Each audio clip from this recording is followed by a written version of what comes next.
ಉಚಾ cooking channel.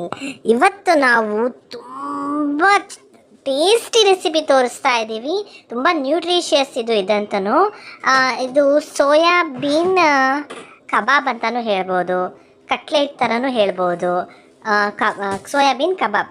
ಮೊದಲು ಸೋಯಾಬೀನ್ನ ಒಂದು 15 ನಿಮಿಷ ನೆನೆಸ್ಬಿಟ್ಟು, ದಪ್ಪ ದಪ್ಪ ಸೋಯಾಬೀನ್ ಆದರೂ ಸರಿ, ಚಿಕ್ಕ ಸೋಯಾಬೀನ್ ಆದ್ರೂ ಸರಿ ನೆನೆಸ್ಬಿಟ್ಟು ಅದು ಚೆನ್ನಾಗಿ ಇದಾದ ನಂತರ ಚೆನ್ನಾಗಿ ಹಿಂಡಿಬಿಟ್ಟು ಅದನ್ನು ಒಂದು ಬೌಲ್ಗೆ ಹಾಕ್ಕೊಂಡು ಅದಕ್ಕೆ ಒಂದೇ ಒಂದು ಹಸಿಮೆಣ್ಸಿನ್ಕಾಯಿ, ನಿಮ್ಮ ಖಾರಕ್ಕೆ ಅನುಗುಣವಾಗಿ ಹಸಿಮೆಣ್ಸಿನ್ಕಾಯಿ ಹಾಕ್ಕೊಂಡು, ಬೆಳ್ಳುಳ್ಳಿ ಒಂದೆರಡು ಹಾಕ್ಕೊಂಡು ಪಲ್ಸಾಗಿ ತರ್ತರಿಯಾಗಿ ಏನದು ನೀರು ಹಾಕದೇನೆ ಮಿಕ್ಸಿನಲ್ಲಿ ರುಬ್ಕೊಂಡು ಸೈಡ್ಗೆ ಎತ್ತಿಟ್ಕೊಳ್ಳಿ. ನಂತರ ಅದಕ್ಕೇನೆ ಒಂದೇ 1 ಟೀ ಸ್ಪೂನ್ ಆಗುವಷ್ಟು ಗರಂ ಮಸಾಲ ಪೌಡರ್,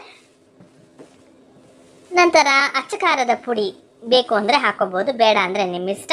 ಒಂದೇ ಒಂದು ಚಿಟಿಕೆ ಅರಿಶಿಣದ ಪುಡಿ ಆಪ್ಷನಲ್, ಬೇಡ ಅಂದರೆ ಬೇಡ.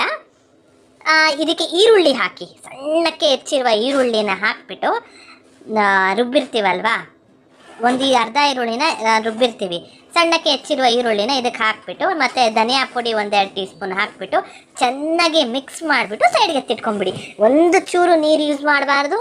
ಮಿಕ್ಸಿ ಜಾರ್ಗೆ ಅರ್ಧ ಈರುಳ್ಳಿ, ಹಸಿಮೆಣಸಿನ್ಕಾಯಿ, ಬೆಳ್ಳುಳ್ಳಿ, ಶುಂಠಿ, ನಂತರ ಸೋಯಾಬೀನ್ ಹಾಕಿಬಿಟ್ಟು ರುಬ್ಬಿರೋದು.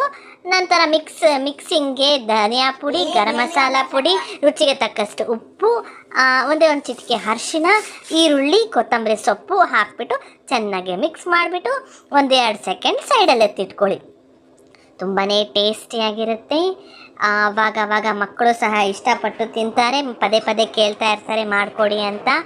ಇದಂತೂ ಪಾರ್ಟಿ ಟೈಮ್ಗೆ ತುಂಬಾ ಚೆನ್ನಾಗಿರುತ್ತೆ. ಯಾವುದಾದ್ರೂ ನೀವು ಬರ್ತ್ಡೇಸ್ ಎಲ್ಲ ಮಾಡ್ತೀರಾ ಅಂದರೆ ಈ ಥರ ಮಾಡಿಕೊಡಿ, ತುಂಬ ಇಷ್ಟಪಟ್ಟು ತಿಂತಾರೆ ಗೆಸ್ಟ್ಸ್ ಎಲ್ಲ. ಕೊತ್ತಂಬರಿ ಸೊಪ್ಪನ್ನು ಹಾಕಿರ್ತೀವಿ, ಈರುಳ್ಳಿ ಜಾಸ್ತಿ ಹಾಕಿದಷ್ಟು ಆ ಕ್ರಂಚಿನೆಸ್ ಅಲ್ಲಲ್ಲಿ ಸಿಗ್ತಾ ಇದ್ದರೆ ತುಂಬಾ ಟೇಸ್ಟಿಯಾಗಿರುತ್ತೆ. ನಂತರ ಇದಕ್ಕೆ 1 ಕಪ್ ಅಕ್ಕಿ ಹಿಟ್ಟು ಹಾಕ್ಕೊಳ್ತಾ ಇದ್ದೀವಿ. 1 ಕಪ್ ಅಕ್ಕಿ ಹಿಟ್ಟು ಹಾಕ್ಕೊಂಡ ನಂತರ 1 ಕಪ್ ಕಡಲೆ ಹಿಟ್ಟು ಹಾಕ್ಕೊಳ್ತಾ ಇದ್ದೀವಿ. ಎರಡನ್ನೂ ಹಾಕಿಬಿಟ್ಟು ಚೆನ್ನಾಗಿ ಮಿಕ್ಸ್ ಮಾಡಬೇಕು. ಮಿಕ್ಸಿಂಗಲ್ಲೇ ಚೆನ್ನಾಗಿರೋದು, ಇಲ್ಲಾಂದರೆ ಅಷ್ಟು ಟೇಸ್ಟ್ ಇರೋಲ್ಲ. ಮಿಕ್ಸ್ ಮಾಡಿ 5 ನಿಮಿಷಕ್ಕೆ ನೀವು ವಡೆ ಥರ ತಟ್ಟಿಬಿಟ್ಟು ಎಣ್ಣೆಯಲ್ಲಿ ಡೀಪ್ ಫ್ರೈ ಮಾಡಬೇಕು. ಮಾಡಿ ತುಂಬ ಹೊತ್ತೆಲ್ಲ ಸೈಡ್ಗೆ ಇಡಬೇಡಿ. ನೀವು ಇದಕ್ಕೆ ನೀರು ಬಳಸೋ ಅವಶ್ಯಕತೆಯೇ ಇಲ್ಲ, ಯಾಕಂದರೆ ಈರುಳ್ಳಿ ಮತ್ತು ಸೋಯಾಬೀನಲ್ಲ ಈ ನೀರಿನ ಅಂಶ ಇರುತ್ತಲ್ವ, ಅದಕ್ಕೋಸ್ಕರ ನೀರು ಬೇಕಾಗೇ ಇಲ್ಲ. ಅಕಸ್ಮಾತ್ ಬೇಕು ಅನಿಸಿದ್ರೆ ನೀರನ್ನ ಸ್ವಲ್ಪ ಚುಮ್ಕಿಸ್ಬಿಟ್ಟು ಮಿಕ್ಸ್ ಮಾಡಿ ಸೈಡ್ಗೆ ಎತ್ತಿಟ್ಕೊಳ್ಳಿ. ನೋಡಿ, ಈ ಥರ ಮಿಕ್ಸ್ ಮಾಡ್ಕೊಳ್ತಾ ಇದ್ದೀವಿ ನಾವಿವಾಗ. 1 ಕಪ್ ಅಕ್ಕಿ ಹಿಟ್ಟು, 1 ಕಪ್ ಕಡಲೆ ಹಿಟ್ಟು ಹಾಕೊಂಡ್ಬಿಟ್ಟು ಚೆನ್ನಾಗಿ ಮಿಕ್ಸ್ ಮಾಡ್ಕೊತಾ ಇದ್ದೀವಿ. ತುಂಬಾ ಟೇಸ್ಟಿಯಾಗಿರುತ್ತೆ. ಒಂದ್ಸತಿ ನೀವೇ ಟ್ರೈ ಮಾಡಿ ನೋಡಿ, ನೀವೇ ಹೇಳ್ತೀರಾ ತುಂಬ ಟೇಸ್ಟಿಯಾಗಿತ್ತು ಅಂತ.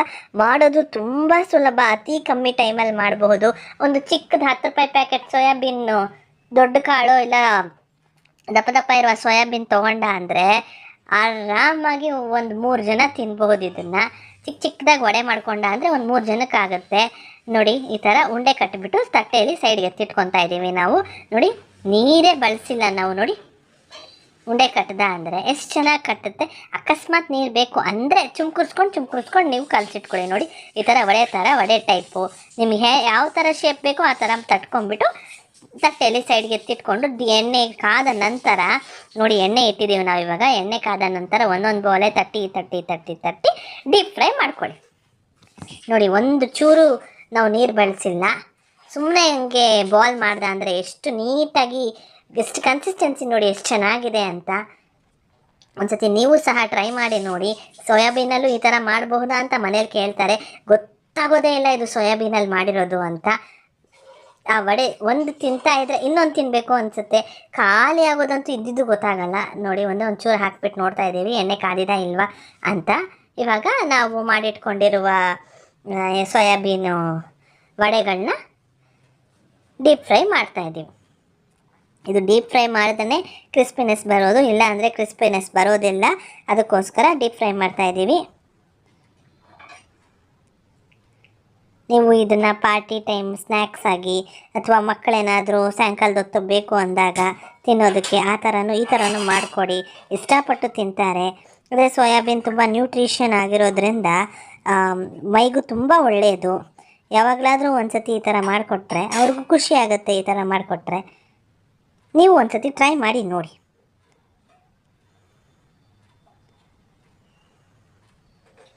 ವಡೆ ಎಲ್ಲ ಲೈಟ್ ಗೋಲ್ಡಿಶ್ ಬ್ರೌನ್ ಟರ್ನ್ ಆಗೋವರೆಗೂ ಫ್ರೈ ಮಾಡಿಬಿಟ್ಟು ಸರ್ವಿಂಗ್ ಪ್ಲೇಟ್ಗೆ ಸರ್ವ್ ಮಾಡಿದ್ರೆ ಸೋಯಾಬೀನ್ ಕಬಾಬ್ ಸವಿಯಲು ಸಿದ್ಧ. ಮಾಡ್ಕೊಳ್ಳಿ, ತಿನ್ಕೊಳ್ಳಿ. ಈ ನಮ್ಮ ಚಾನಲ್ ಇಷ್ಟವಾದಲ್ಲಿ ಪ್ಲೀಸ್ ಲೈಕ್, ಶೇರ್, ಸಬ್ಸ್ಕ್ರೈಬ್ ಮಾಡಲು ಮಾತ್ರ ಮರಿಬೇಡಿ. Thank you for watching.